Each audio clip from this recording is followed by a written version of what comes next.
Hey guys, welcome back to another edition from the Calcio. Christian here, and I'm once again joined by my buddy Andreas. Thank you again for joining me. Thanks for having me again. How is everybody? I hope everyone is well. So today we're going to talk about the European action that happened these past couple weeks. We're going to talk about the first legs that happened in the Champions League, and then as well the round of 32 in the Europa League with the draws that just occurred. But right now we're going to start off to the Champions League, guys. Juve played on February 13th against Tottenham in Turin, where they ended up tying 2-2, and then Roma a week later losing to Shakhtar in Ukraine. So what can you say about these results, Andreas? For Juve, they started off really well with Higuain's brace in the first 10 minutes, and then after that, the implosion happened. Harry Kane got the away goal, Higuain missed a penalty, and then Eriksen scored that goal, which was kind of partly Buffon's fault as well as the wall, which was poorly placed. For Juve, I feel they still have a good chance of going through, but all Tottenham needs is a 1-0 win, and they're through, or 1-1. They'll win on away goal, so Juve needs to be on their A game. Yeah, because anything... And for Roma, they got the away goal, which is good, so they just need to win at home. But Shakhtar's no pushovers. They're one of the only teams that beat Man City this year, so it's still going to be tough for them. So we'll speak about Juve first, and again, like you said, it'll be tough, a tough result for Juve for sure to get, because they need a win. They cannot lose. They cannot draw anything less than like 3-3, because then they'll win. But anything less or a loss, they will be eliminated, and that means they have to win, and it's not an easy game at White Hart Lane either. No, it's at Wembley. That's at Wembley? Oh, right, because it is... a new stadium. That's right. Yeah, so they're doing it at Wembley. So this means, too, like, they do have a lot of injuries. That's the thing. Juve have to be very careful how they approach the game and who they're going to play, because with a lot of people out, it's hard to say, like, you know, who... Like, that means a lot of players will have to step up, and we'll have to see that if they want to make the finals again. Mandzukic will fill in for Higuain, and then for Bernardeschi, probably Douglas Costa. And we'll see if Dybala is fully fit, if he'll start or not as well. That'll be a big boost as well. And then with going on to Roma, to me, they disappointed. They usually do disappoint me, and I do admit that a lot. But every time I try, like, cheering for them, it just never helps. They need to find a way to win games. Like, I don't get it. They are very terrible in Europe half the time. But they played well. They started off well, got the goal, and then they just shut off completely second half. So the first goal, it was just defensive lapse. The second goal, they couldn't do anything on because that was a well-placed free kick. Roma really need to step it up now in the second leg if they want to stay in this competition and perhaps win something this year. It could have also been more. Alisson made 2 or 3 big saves, which saved them. Yeah, and 3-4-1. And he's very crucial for them as well. He has been this season. I wonder how long they'll be able to keep a hold of him too. That's the question as well. But that's for another topic too, not for today. As we see too, the next game, the next 2 games are March 7th and March 13th, where again it'll be held. The Tottenham Juve will be held in Wembley, as you said. And then Roma Shakhtar at the Stadio Olimpico. Let's see who comes out on top. Let's hope the Italian teams go far, but this is a very tough situation for both these teams. For me, I feel Roma will go through. Like, I have more confidence in Roma, but the Juve Spurs game, that one's like a toss-up. So, yeah, it'll be very tough to see if they can make it out with a very positive result. Let us know, guys, who you think will advance to the next round. If both teams will go through or just one of them, maybe none at all. Comment below, tweet us, let us know. We're going to now move on to the Europa League, where we had some interesting results. We had 4 Italian teams played, and only 2 advanced. We have all the matchups here, guys, with the first leg and second leg results. Ludogorets Milan, first leg finished 3-0, and then 1-0, both in favor of the Rossoneri. Steaua Bucuresti and Lazio losing away the first game, and then winning 5-1. Incredible stuff. Napoli, Red Bull, Leipzig. Napoli losing at home 3-1 to the German side, then winning 2-0, but sadly being eliminated on away goals. Borussia Dortmund, Atalanta. Dortmund wins late in Germany, and then heartbreak in Bergamo as the game finishes 1-1 with a very late goal from Schmelzer. What can you pull from these results, Andreas? For me, okay, well, where do you want to start? Atalanta, I guess? Wherever you want to start, we'll talk about that. Start with the two teams that got eliminated. For me, Atalanta, they played very, very well over the two legs. They impressed me. I didn't think they would give Dortmund this much of a run. And for them to go off basically Berisha's mistake, which is kind of harsh on him because of the conditions, but he gave a juicy rebound for Schmelzer. Mm-hmm. And they did have their chances to finish that game. And Berkey did come up well to keep Dortmund in the game and enough to give him a chance to stay in it, which he did. But I do feel very tough. Like, it's very heartbreaking to see Atalanta, especially how they top their group.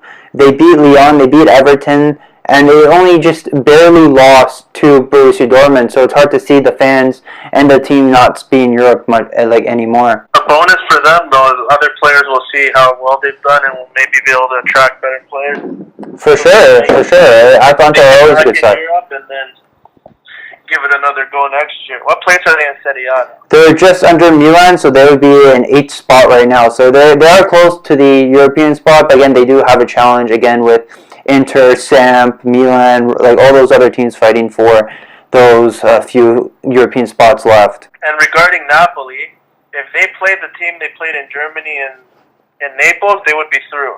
They played their B team against Leipzig, who's no pushovers, and when you concede 3 goals at home, you're always giving yourself a mountain to climb. And in terms of that, the mountain was just a bit too high for them. They scored 2, but they needed 3.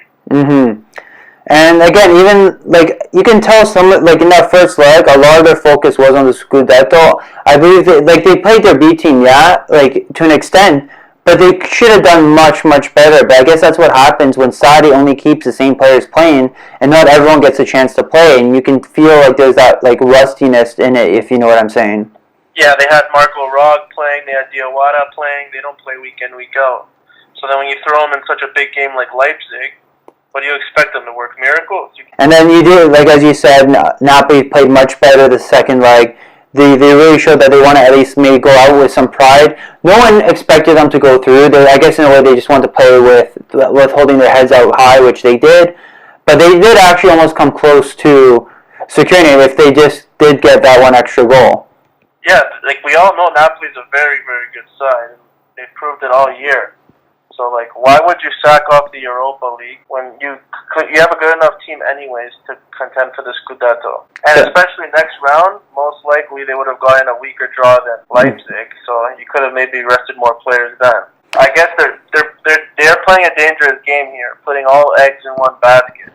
I know. They have a lot more depth for the Scudetto race, so we'll see. Yeah, now ends up biting them in the butt. Mm-hmm. And now even Sarri said they have more time for practice, which I feel is a bit of a cop-out anyways. But you can see with that statement, their true focus is on the Scudetto. But again, that's if they can win it, if they can hold on. He better stay right to that then. And then we can go on to Milan, where they finished the job away, and then they got to play they got to rotate the squad a bit in the second leg at San Siro. Borini's been very good, actually. He's proved me wrong this year. And that ball by Cutrone was very, very good. Cutrone playing anywhere and really putting himself for the team, creating the chances and whatnot. So he's really proven himself to be a great player. And Donnarumma's brother playing goal? Yeah. He did actually get his gloves dirty a little bit. He only pulled maybe 1 or 2 great saves. But the one thing I did notice, he's much better with his feet than Gigio. And because Gigio is absolutely terrible. But at least Antonio can play a little bit better with his feet. He's able to pass, have it more calmly under control. Which is an interesting thing, even though he's not that great of a keeper. But he does pull off a great save every so often. With Gigio, I think it will come. He's still 18 years old. Mm-hmm. For him to be starting week in, week out, and already having Europe's elite after him like vultures just shows his quality. Mm-hmm. And as long as Mino Raiola, you already know my thoughts on this guy. Yeah. As long as he keeps his freaking nose out of it, then you guys will have your goalie for the next decade. And then he's going to be Italy's number 1, the higher the Gigi. Yep, exactly. So, as you said too, Milan were given the chance to rotate a few players. Again, we said Antonio Donnarumma. Crotone and Silva actually both played. I feel bad for Silva. Another game where he couldn't score, but you couldn't help it too much considering how slow the game was anyways. So it's hard for him to really, like, he should have been able to create more chances for himself, but especially with the play lacking a lot of the times, it's hard for him to really create, if you know. A player of Silva's quality needs to be playing more minutes, and for him, he seems like he's lost all confidence. Mm-hmm. He just needs a goal just to get himself back up, but it's hard. And for him, it would have been better playing with like Suso and all these guys. Mm-hmm. Well, hopefully he gets it soon. Really looking forward to him scoring again for sure. To be honest, the way Crotone is playing, you can't blame Gattuso for sticking with the young lad. Unless somehow he plays again with the two strikers with Crotone on the left wing, or unless he wants to play Silva on the wing. You know, get Silva to feed Crotone perhaps. We'll see how that goes. We'll go on to the last Europa League game, and that was Lazio overcoming their first leg defeat to Steaua Bucharest. As I said before, they lost 1-0, then coming back 5-1 through an Immobile hat-trick. He scored his 31st goal in all competitions. He is incredible. The elite list of players. Messi, Kane, and Salah are the only other players to score 30 goals this season. He's having a great season so far, which is good to see. It's good to see him after his disappointment when he was at Dortmund, and then for him to come back to Serie A. Now this was his second year with Lazio. Yeah, he's really turning it around. A lot of people expected Lazio to make it through anyways, and like we just didn't expect it to be like this. It was ridiculous. 5-1, like no one actually saw it coming. And we know they did have players who played well, which Felipe Anderson also played well, set up that nice third hat-trick goal for Immobile, sending it across.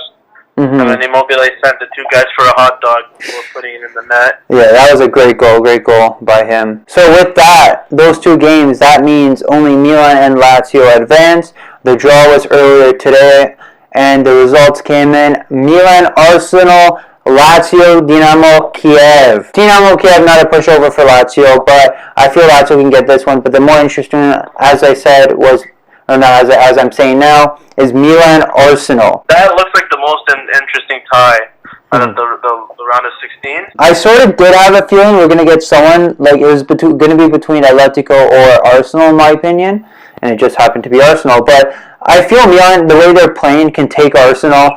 And I know they're missing forwards, Lacazette, who's trying to recover from an injury, but he is not... he won't be playing in the first game, may miss the second as well. Then you have Aubameyang, who's cup-tied as well. So that means their front line is very weak. But still, Milan need to be strong up front if they want to score against Arsenal. For me, Milan has a very good chance, obviously. But Milan has to get the job done at home because Arsenal always struggle away. Especially in the Premier League, they've been struggling all year. So I feel if you guys get a couple goals lead, and then go to the Emirates and sit back and counter, then you guys should be fine. Lazio, I feel they'll be fine with Dinamo Kiev. They're a good team, Kiev, but I feel Lazio have more quality. Yeah, like Dinamo Kiev, they didn't have the strongest group, but then they did win their group, but then they later did advance after winning to. They just went past AEK Athens, the Greek team. They barely went through. Mm-hmm. So I feel they'll have a lot more tougher tests with Lazio. Yeah, and even with Arsenal too, though they actually lost to Östersund.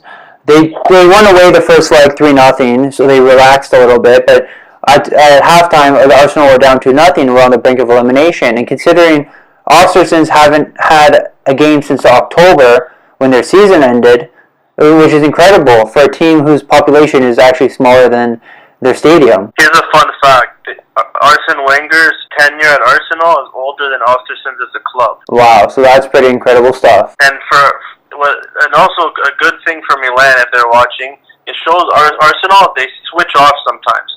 Östersund scored 2 goals in 70 seconds. So they could have, Arsenal almost threw away all their hard work in the away leg in 70 seconds. If Milan just keeps pressuring them, sometimes Arsenal, they already have the fans on their back. So if you guys get them under pressure, then they'll collapse, in my opinion. So these games, guys, will take place March 8th, then the week later, March 15th, with, again, the draw being the next day. But, again, it will be an interesting one. We both hope that the Italian teams make it through, of course. Let us know if you think both teams will make it through, one of them or none at all. Comment below, let us know. I feel Milan and Arsenal is like a coin toss. That one's gonna be like whoever's better on the day. They're equally quality side. Both like are big European teams. They've both spent a lot of money this year, and I feel like it's gonna be a very probably the most exciting one to watch out of all of them. And for me, Lazio, Ciro Immobile is gonna be too much for Dinamo Kiev. I think he'll have another couple good games, score 2, 3, 4 goals. Who knows? And he'll send them through. It'll be good to see 2 Italian sides in the last 8. Then they are playing at home first. That means they need to get a good result, but they cannot switch off like they did against Bucharesti away at home. They need to play tough in Kiev as well. Especially because in Kiev, it's compared to Italy, it's freezing. It's snowy, cold, and Dinamo Kiev. That's what gives them the advantage on most of their opponents. So Lazio, as long as they don't concede at the Olimpico and they go there, maybe get a couple away goals, they'll be fine. Alright guys, so let us know who you think will advance from the Champions League teams as well as the Europa League teams. So there's only 4 teams left. So let us know how many teams you think will be going through. Thank you again, Andreas, for joining me in this quick discussion about Europe and how far Italy could probably progress in the competition. No problem, Christian. Thanks for having me. I look forward to being back soon. So guys, don't forget to follow us on Twitter, Calcio_bros, and subscribe on YouTube for more Calcio content. Hear from you guys soon. Ciao.